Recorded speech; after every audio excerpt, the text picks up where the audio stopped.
जब तक हम लोग पढ़े लिखे छात्र हैं, जब तक विधि बन नहीं जाती है, जब तक कलम नहीं चलता है, हम लोग नहीं मानने वाले हैं। हम लोग वो बचपन नहीं है कि नूनू तोरा चॉकलेट दब मान लेंगे। जब तक हाथ में ना आ जाए, जब तक विधानसभा में पारित नहीं हो जाए, तब तक इन पर विश्वास नहीं किया जा सकता है कि यहाँ राज्य के छात्र परेशान है कि इम्तहान कब होंगे, कंपटीशन कब आयोजन किए जाएंगे। और ये महाशय सुने करोड़ रुपया का फंडिंग पारित किए हैं हवाई यात्रा के लिए, डैम घूमने के लिए, मौज मस्ती करने के लिए। चाहे केंद्र सरकार की बात करें या राज्य सरकार की बात करें, केवल ये बयानबाजी करते हैं। कोई 2 करोड़ नौकरी देने की बात करता है, कोई 5,000 7,000 भत्ता देने की बात करता है। फाइनली उनके हाथ में कुछ नहीं होता है। झारखंड में 1932 आंदोलन का प्रमुख चेहरा रहे जयराम महतो इस वक्त रांची में हैं।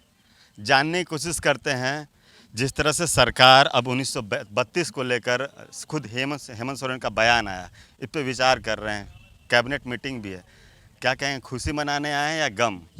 देखिए, हम तो आए थे गुमला में एक सभा को संबोधन करने गए थे, अपनी संगठन अपने विचारों का प्रचार करने गुमला गए थे। उसी क्रम में रांचियों का आना हुआ तो सोचे लोकतंत्र के चौथे स्तंभ के माध्यम से अपना संदेश राज्यवासियों को देते चलें। बाकी खुशी गम के लिए नहीं, हम आए हैं अपना संदेश आपके माध्यम से राज्य की जनता को देने के लिए। जिस बात की राजनीति आप कर रहे थे 1932, अब लगभग वो मांग पूरी होने वाली है, तो इसके बाद जयराम महतो क्या करेंगे? बेरोजगार?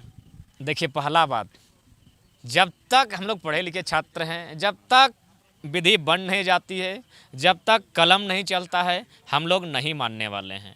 हम लोग वो बचपन नहीं है कि नूनू तोरा चॉकलेट दब मान लेंगे। जब तक हाथ में ना आ जाए, जब तक विधानसभा में पारित नहीं हो जाए, तब तक इन पर विश्वास नहीं किया जा सकता है, क्योंकि ये घड़ियाली आंसू हैं या केवल और केवल आंदोलन को दिग्भ्रमित करने का प्रयास है। जब बन जाएगा, उस निर्णय का स्वागत होगा। अगले मुद्दे पर हम लोग बात करना प्रारंभ कर देंगे। और रहा सवाल बेरोजगार का, तो उसी की तो लड़ाई है कि हमारे यहाँ मने सोना चांदी कोयला हीरा तपल झूरे झूर और अन्य राज्यों के लोग यहाँ अतिक्रमण के माध्यम से और लूट कर लेकर जा रहे हैं। अगर वो कमा के ले जाते हैं, वो मेहनत मजदूरी करके ले जाते हैं, तो कोई दुख नहीं था, स्वागत करते हो किसी राज्य का व्यक्ति हो। लेकिन लूट कर ले जाएगा, छीन कर ले जाएगा, तो अब वो हम लोग नहीं सहेंगे। अब विरोध करेंगे, उलगुलान करेंगे। ये धरती उलगुलान की है। आपके इलाके के जगन्नाथ महतो जो मंत्री भी हैं, वो तो बराबर बोले 1932 लागू करेंगे। अब तो सीएम हेमंत सोरेन भी बोल दिए, तो अब विश्वास क्यों नहीं हो रहा है? इसलिए विश्वास नहीं हो रहा है कि यहाँ राज्य के छात्र परेशान है कि इम्तहान कब होंगे, कंपटीशन कब आयोजन किए जाएंगे। और ये महाशय सुने करोड़ रुपया का फंडिंग पारित किए हैं हवाई यात्रा के लिए, डैम घूमने के लिए, मौज मस्ती करने के लिए। तो इसलिए इन व्यक्तियों पर जो सत्ता के लोभी हैं, सत्ता का दुरुपयोग कर रहे हैं, उन पर विश्वास करना थोड़ा ठीक नहीं लगता है। बाकी जब निर्णय बन जाएगा तो राज्यवासी स्वागत करेंगे। मैंने स्पष्ट कहा है, हम लोग विरोधी नीतियों का है, व्यक्ति का नहीं है। जयराम जी, 1932 का बात करते हैं। बोकारो में एक बिरहोर जनजाति है, उन लोगों के पास खतियान नहीं है। जब 1932 लागू हो जाएगा तो वो क्या झारखंड के वासी नहीं कहलाएंगे? दादा, मैंने पिछले 8 महीना से जब भी 32 खतियान पर मुझे बोलने को कहा गया है, चाहे सभाओं में कहा हो, मीडिया बंधुओं के सामने कहा हो या बुद्धिजीवी वर्ग के सामने कहा हो, मैंने स्पष्ट कहा है कि जिस प्रकार मैंने उदाहरण दिया है कि मेरे 4 साथी, एक ही दिन उनका ज्वाइनिंग हुआ था, उनका मैंने दौड़ का दिन एक था, लेकिन उनको आज पेमेंट अलग अलग मिलता है। ठीक उसी प्रकार स्थानीयता 1 2 3 के आधार पर तय किया जाए। अगर 1932 का खतियान उनके पास नहीं है, उनके पास हुक्मनामा होगा, पट्टानामा होगा। अगर ये भी नहीं है तो ग्राम सभा है, ग्राम सभा उनको लिख कर देगी कि ये झारखंडी है, बात खत्म।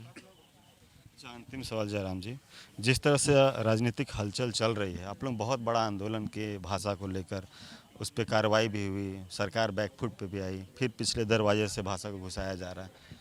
तो ऐसे में आप लोग जो लड़ाई 1932 के लड़के यहाँ तक पहुँचाए हैं, तो उस पर भी संभवतः इस तरह की कार्रवाई हो सकती है कि आंदोलन को शांत करने के लिए एक बयान हो, उसके बाद फिर पिछले दरवाजे से कुछ हो? हाँ बिल्कुल, चाहे केंद्र सरकार की बात करें या राज्य सरकार की बात करें, केवल ये बयानबाजी करते हैं। कोई 2 करोड़ नौकरी देने की बात करता है, कोई 5,000 7,000 भत्ता देने की बात करता है। फाइनली उनके हाथ में कुछ नहीं होता है और छात्र युवाओं के हाथ में कुछ नहीं आता। ठीक उसी प्रकार आंदोलन को दबाने के लिए, आंदोलन को थोड़ा सा डिस्टर्ब करने के लिए ये उनका बयान आया है।